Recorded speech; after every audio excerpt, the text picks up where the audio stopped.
ព្រះរាជកុមារពោលស្របជាមួយគ្នាដែលព្រះរាជកុមារកំពុងតែមើលត្រីយ៉ាងភ្លេចខ្លួន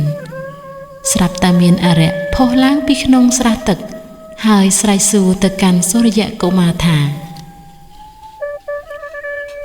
ណែអាក្មេងតូចតើឯងមកទីនេះធ្វើអ្វី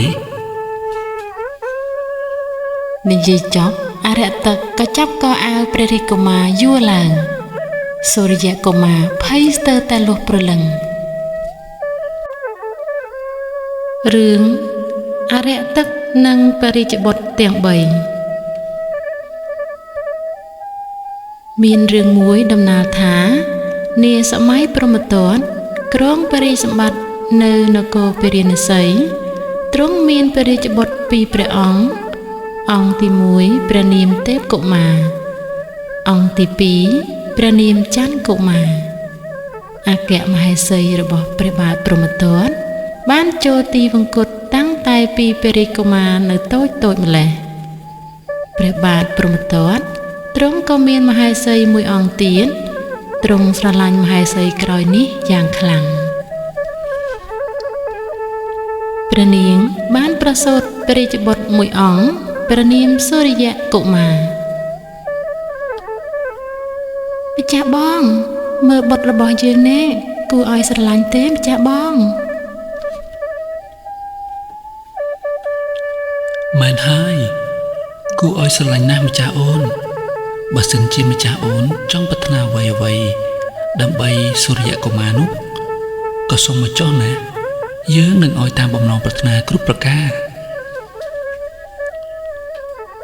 បើដូច្នោះខ្ញុំម្ចាស់ចង់សុំបរិសម្បត្តិនគរពារាណសីឲ្យទៅព្រះរាជកុមារសូរ្យកុមារបានទេម្ចាស់បងពេលដែលព្រះបាទព្រហ្មទត្តបានឮដូច្នោះទ្រង់មានការពិបាកព្រះទ័យយ៉ាងខ្លាំងព្រោះអ្វីដែលព្រះមហេសីបានសុំវាខុសនឹងព្រះរាជប្រពៃណីនៃព្រះរាជវង្សទោះបីព្រះចៅព្រហ្មទត្តទ្រង់ស្រឡាញ់មហេសីក្រោយនេះប៉ុណ្ណាក្តីក៏ព្រះអង្គមិនដែលភ្លេចភាពយុត្តិធម៌នោះឡើយទ្រង់បានហៅព្រះរាជបុត្រទាំងពីរទេពកុមារនិងច័ន្ទកុមារមកជួបដើម្បីប្រាប់ពីគម្រោងការដែលព្រះអង្គបានរៀបចំទុកបុត្រទាំងពីរជួបបុត្រយាងចូលទៅក្នុងព្រៃហើយស្វែងរកព្រះរាជគ្រូបាអាចារ្យណាដើម្បីសិក្សារកចំណេះដឹងនិងរៀនវិជ្ជាអាគមផ្សេងៗឲ្យស្ទាត់ជំនាញនៅពេលត្រឡប់មកវិញបិតានឹងឲ្យបុត្រឡើងគ្រងរាជសម្បត្តិតាមច្បាប់នគររបស់យើងណាព្រះបាទព្រហ្មទត្តទ្រង់ដឹងថាបើសិនជាព្រះអង្គអាងទៅលើភាពយុត្តិធម៌ហើយមិនព្រមតាមពាក្យសុំរបស់មហេសីទេនោះព្រះរាជបុត្រទាំងពីរនឹងជួបអន្តរាយផែនការដែលព្រះអង្គបានរៀបចំទុកវាជាផ្លូវល្អបំផុតហើយសម្រាប់កុមារទាំងពីរអង្គរីឯព្រះរាជបុត្រសូរ្យកុមារទ្រង់នៅក្មេងសេចក្តីមិនទាន់ដឹងអីនៅពេលដែលឃើញម្ចាស់បងទាំងពីរស្លៀកពាក់ដូចខុសប្លែកពីថ្ងៃធម្មតាព្រមទាំងមានរង្វិចស្ពីជាប់នឹងខ្លួនទ្រង់ក៏ចូលទៅសួរដេញដោលព្រះមេដារបស់ទ្រង់ភ្លាមហើយក៏ដឹងរឿងរ៉ាវដែលកើតឡើងព្រះមេដាធ្វើបែបនេះមិនត្រឹមត្រូវឡើយបុត្រនឹងចេញទៅរស់នៅជាមួយម្ចាស់បងទាំងពីរហើយបុត្រមិនចង់ធ្វើខុសដោយព្រះមេដានោះទេសូរ្យកុមារមានបន្ទូលចប់ក៏រៀបចំបង្វិចខោអាវហើយរត់តាមម្ចាស់បងទាំងពីររបស់ទ្រង់ថ្មីត្បិតតែព្រះរាជកុមារទាំង3មិនបានរួមផ្ទៃមេដាតែមួយតែទ្រង់ស្រឡាញ់គ្នាដូចបងប្អូនរួមផ្ទៃតែមួយ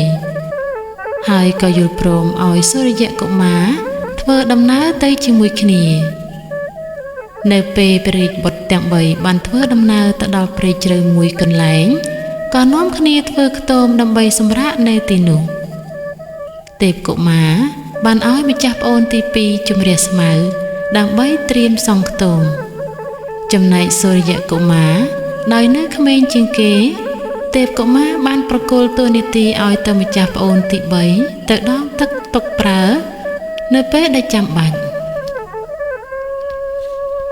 សូរិយកុមារឯងនៅក្មេងជាងគេទៅរកដងទឹកមកទុកផឹកចុះណាទុកឲ្យម្ចាស់បងទាំងពីរជួយគ្នាសង្កតមនៅទីនេះហើយក្រោយពេលទទួលភារកិច្ចពីម្ចាស់បងឲ្យទៅដងទឹកមិនយូរប៉ុន្មានសូរិយកុមារក៏បានជួបនឹងស្រះទឹកមួយដ៏ធំដែលមានទឹកថ្លាឆ្វេងដូចកញ្ចក់ឃើញស្រះទឹកហើយទឹកស្រះនេះពិតជាថ្លាមែនសូម្បីតែត្រីក៏មើលឃើញដែរនេះព្រះរាជកុមារពោលស្របជាមួយគ្នាដែលព្រះរាជកុមារកំពុងតែមើលត្រីយ៉ាងភ្លេចខ្លួនស្រាប់តែមានអារក្សផុសឡើងពីក្នុងស្រះទឹកហើយស្រែកសួរទៅកាន់សូរិយកុមារថាណែអាក្មេងតូចតើឯងមកទីនេះធ្វើអ្វីនិយាយចប់អារក្សទឹកក៏ចាប់កអាវព្រះរាជកុមារយួរឡើងសូរិយកុមារភ័យស្ទើរតែលុះព្រលឹងឡើងយើងភ្លាមជួយផងសូរិយកុមារស្រែកយ៉ាងផាត់ភ័យឯងត្រូវឆ្លើយនឹងសំណួរយើងសិនទើបយើងដោះលែងឯងណាបានអញ្ចឹងឯងចាំឆ្លើយទៅតើទេវធម៌គឺជាអ្វីជួយឯងប្រាប់យើងភ្លាមមកទេវធម៌គឺព្រះច័ន្ទនិងព្រះអាទិត្យនៅពេលដែលសូរិយកុមារត្រូវអារក្សទឹកសួរសំណួរក៏ឆ្លើយយ៉ាងផិតភ័យតែអារក្សទឹកក៏បានដឹងដោយសតិបញ្ញារបស់ខ្លួនថាចម្លើយដែលព្រះរាជកុមារបានឆ្លើយពិតជាមិនត្រឹមត្រូវនោះឡើយហើយក៏ធ្វើឲ្យអារក្សទឹកកើតទុក្ខមិនសុខចិត្តទើបចាប់ព្រះបាទសូរិយកុមារយកទៅខាំងទុកដើម្បីធ្វើចំណីរបស់វាក្មេងតូចឯងមិនស្គាល់ទេវធម៌ជាអ្វីយើងនឹងសម្លាប់ឯងធ្វើជាចំណីអាហារ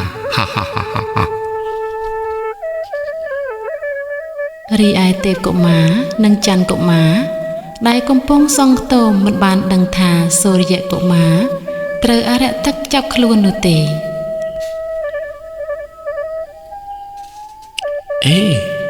ហេតុអ្វីសូរិយកុមារទៅយូរម្ល៉េះច័ន្ទកុមារជួយទៅតាមម្ចាស់ប្អូនជំនួសបងបន្តិចណាទេពកុមារនិយាយទៅកាន់ច័ន្ទកុមារបានឮដូច្នោះក៏ចេញដំណើរទៅតាមម្ចាស់ប្អូនភ្លាមដោយដើរតាមស្នាមជើងរបស់សូរិយកុមារ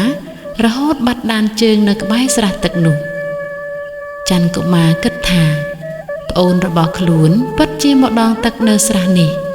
ព្រោះដានជើងបាត់នៅមាត់ទឹកចុះហេតុអ្វីក៏មិនឃើញប្អូនរបស់គេសូរិយកុមារម្ចាស់ប្អូននៅណាបើបានឮហើយជួយឆ្លើយឲ្យបងផង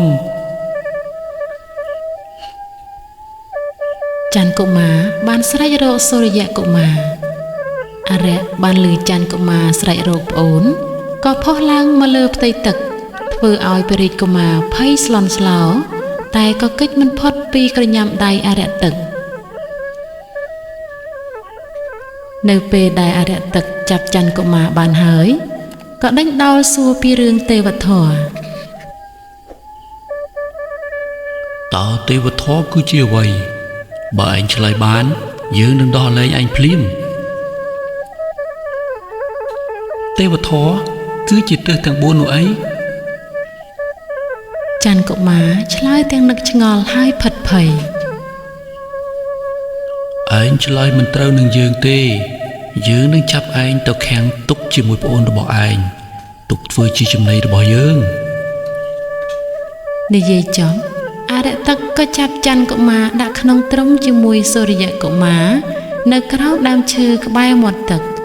ហើយយកស្លឹកឈូកគ្របពីលើរីឯទេពកុមារនៅពេលដែលបាត់ប្អូនទាំងពីរយូរខុសធម្មតាទើបសម្រេចចិត្តចេញតាមរកតែអ្វីដែលគេបានឃើញ គឺជាដានជើងប្អូនរបស់គេទាំងពីរដែលបាត់ដានក្បែរមាត់ស្រះនោះទេពកុមារបានសម្លឹងទៅមាត់ស្រះក៏ឃើញតែដានជើងដែលដើរចុះទៅក្នុងទឹកតែមិនឃើញដានជើងដែលចេញពីស្រះទឹកទេទើបយល់ថានៅក្នុងស្រះនេះមានសត្វសាហាវឬអរិយទឹករស់នៅជាមិនខានដើម្បីសុវត្ថិភាពទេពកុមារក៏ដកព្រះខ័នចេញមកដើម្បីការពារខ្លួនចំណែកអរិយទឹកកាលណាបើបានឮសំឡេងមនុស្សដើរមកក៏ប្រែក្រឡាធ្វើជាអ្នកស្រុកដើរមកសួររាក់ទាក់ហើយបបួលទេពកុមារផឹកទឹកក្នុងស្រះតែដោយទេពកុមារជាព្រះរាជបុត្រដែលមានសតិបញ្ញាទើបសង្កេតឃើញភាពខុសប្លែកធម្មតាពីអ្នកស្រុកម្នាក់នោះនៅពេលដែលអរិយទឹកដឹងថាទេពកុមារយល់ថាខ្លួនបានប្រែក្រឡាជាអ្នកស្រុកទើបប្រែកាយជាអរិយទឹកវិញភ្លាមទោះបីខ្លួនជាអរិយទឹកដែលកាចសាហាវតែក៏មិនធ្លាប់កុហកទើបនិយាយការពិតប្រាប់ដល់ទេពកុមារថាខ្លួនជាអ្នកចាប់ច័ន្ទកុមារនិងសូរិយកុមារទុកធ្វើចំណីទេពកុមារបានពិចារណាហើយគិតថាអរិយទឹកនេះពិតជាមិនមែនអរិយទឹកធម្មតាទេ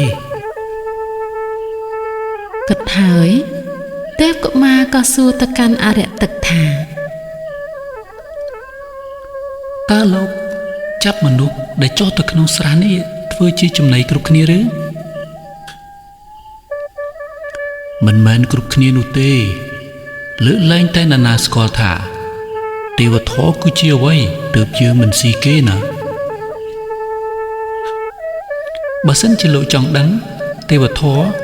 យើងនឹងអធិប្បាយឲ្យលោកស្ដាប់តែការនិយាយពីទេវធម៌ត្រូវសម្ដែងការគោរពបើមិនជាអ្នកអធិប្បាយមានរាងកាយប្រឡាក់ប្រឡូកមាត់មិនទាន់សម្អាតកន្លែងអង្គុយមិនក្រាលកម្រាលហើយអ្នកស្ដាប់អង្គុយស្មើនឹងអ្នកអធិប្បាយនោះបញ្ជាក់ថាអ្នកស្ដាប់នៅមិនទាន់គោរពក្នុងផ្លូវធម៌យ៉ាងពិតប្រាកដមិនគួរសម្ដែងទេវធម៌ឲ្យស្ដាប់ទេបើលោកចង់ស្ដាប់ចូលលោកប្រញាប់ទៅរកទឹកមកឲ្យយើងជំរះរាងកាយឲ្យស្អាតជាមុនសិនហើយរៀបចំកន្លែងអង្គុយឲ្យខ្ពស់ពីដីចំណែកលោកត្រូវអង្គុយលើកដៃប្រណម្យដោយក្តីគោរពផងអរិយទឹកបានយល់ពីបំណងរបស់ទេពកុមារក៏ចាត់ត្រៀមទឹកស្អាតឲ្យទេពកុមារជំរះកាយហើយបានរៀបចំកន្លែងអង្គុយយ៉ាងសមរម្យក្រោយពីអរិយទឹកបានចាត់ត្រៀមគ្រប់យ៉ាងរួចរាល់ហើយទេពកុមារក៏ចាប់ផ្ដើមអធិប្បាយពីទេវធម៌ចំណែកអរិយទឹកក៏អង្គុយស្ដាប់យ៉ាងយកចិត្តទុកដាក់ទេវធម៌គឺធម៌សប្បុរសដែលប្រកបដោយហេរិអត្តបៈប្រកាន់ខ្ជាប់ក្នុងផ្លូវធម៌យ៉ាងបរិសុទ្ធទេវធម៌ប្រកបដោយហេរិគឺសេចក្តីអៀនខ្មាសចំពោះអំពើបាបការគិតអាក្រក់និយាយមិនពីរោះនិងអំពើអាក្រក់របស់ខ្លួនអត្តបៈគឺការខ្លាចក្រែងចំពោះផលកម្មនៃអំពើបាបគឺការខ្លាចក្រែងក្នុងការគិតអាក្រក់និយាយមិនពីរោះនិងខ្លាចអំពើអាក្រក់នោះវិលត្រឡប់មករកខ្លួនវិញយើងជឿហើយឯងគឺជាអ្នកដឹងទេវធម៌ពិតប្រាកដមែនយើងអនុញ្ញាតឲ្យឯងប្រើទឹកក្នុងស្រះនេះតាមអំពើចិត្តប៉ុន្តែប្អូនរបស់ឯងយើងប្រគល់ឲ្យវិញតែម្នាក់ប៉ុណ្ណោះព្រោះយើងទ្រាំនឹងការស្រេកឃ្លានមកជាយូរហើយថ្ងៃនេះសុំស៊ីឲ្យឆ្អែតម្ដងបើដូច្នោះយើងសុំសូរិយកុមារមកវិញចុះហាឯងជាបណ្ឌិតជាអ្នកស្គាល់ទេវធម៌តែមិនប្រតិបត្តិតាមច្បាប់ទេវធម៌ឯងយកប្អូនពៅហើយប្អូនបន្ទាប់ដែលមានអាយុច្រើនជាងអាចមានទេវធម៌ច្រើនជាងប្អូនពៅឯងមិនអោយកិត្តិយសដល់ទេវធម៌ទេឬនេះហើយជាទេវធម៌ពីព្រោះសូរិយកុមារមិនបានកើតរួមផ្ទៃមេដាជាមួយយើងឡើយបើសិនយើងមិនបាននាំខ្លួនគេត្រឡប់ទៅវិញនោះច្បាស់ជាមានអ្នកគិតថាយើងពីរអ្នកប្អូនរួមដៃគ្នាសម្រាប់រាជកុមារដើម្បីរាជសម្បត្តិជាមិនខានណាអូហូគួរឲ្យសរសើរមែនឯងពិតជាប្រកាន់ខ្ជាប់នៅទេវធម៌យ៉ាងពិតប្រាកដមែន យើងនឹងប្រគល់ប្អូនទាំងពីរឲ្យតែឯងវិញចុះយើងសូមអរគុណដែលលោកបានដោះលែងប្អូនរបស់យើងតែមើលខ្លួនលោកចុះកើតមកជាអរទឹកស៊ីសាច់ហត់ឈាមរបស់គេក៏ព្រោះតែអំពើបាបដែលបានសាងពីជាតិមុនសូមជាតិនេះលោកឈប់សាងអំពើបាបទៀតទៅយើងសូមសន្យាថាចាប់ពីថ្ងៃនេះតទៅណាយើងនឹងឈប់សាងអំពើបាបហើយ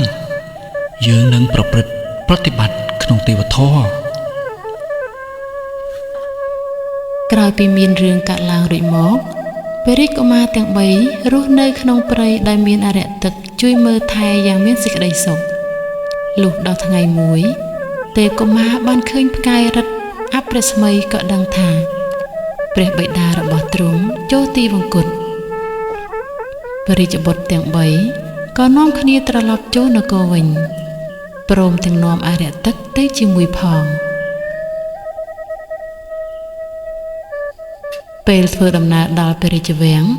ទេពកុមារបានបញ្ជាអាមាត្យឲ្យយកបន្លែផ្លែឈើទៅឲ្យអរិយទឹកស៊ី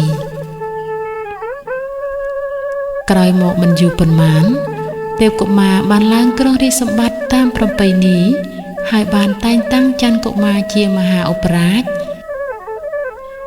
ចំណែកសូរ្យកុមារជាសេនាបតីហើយទ្រង់បានគ្រប់គ្រងព្រះរាជនគរយ៉ាងមានសេចក្តីសុខរហូតមក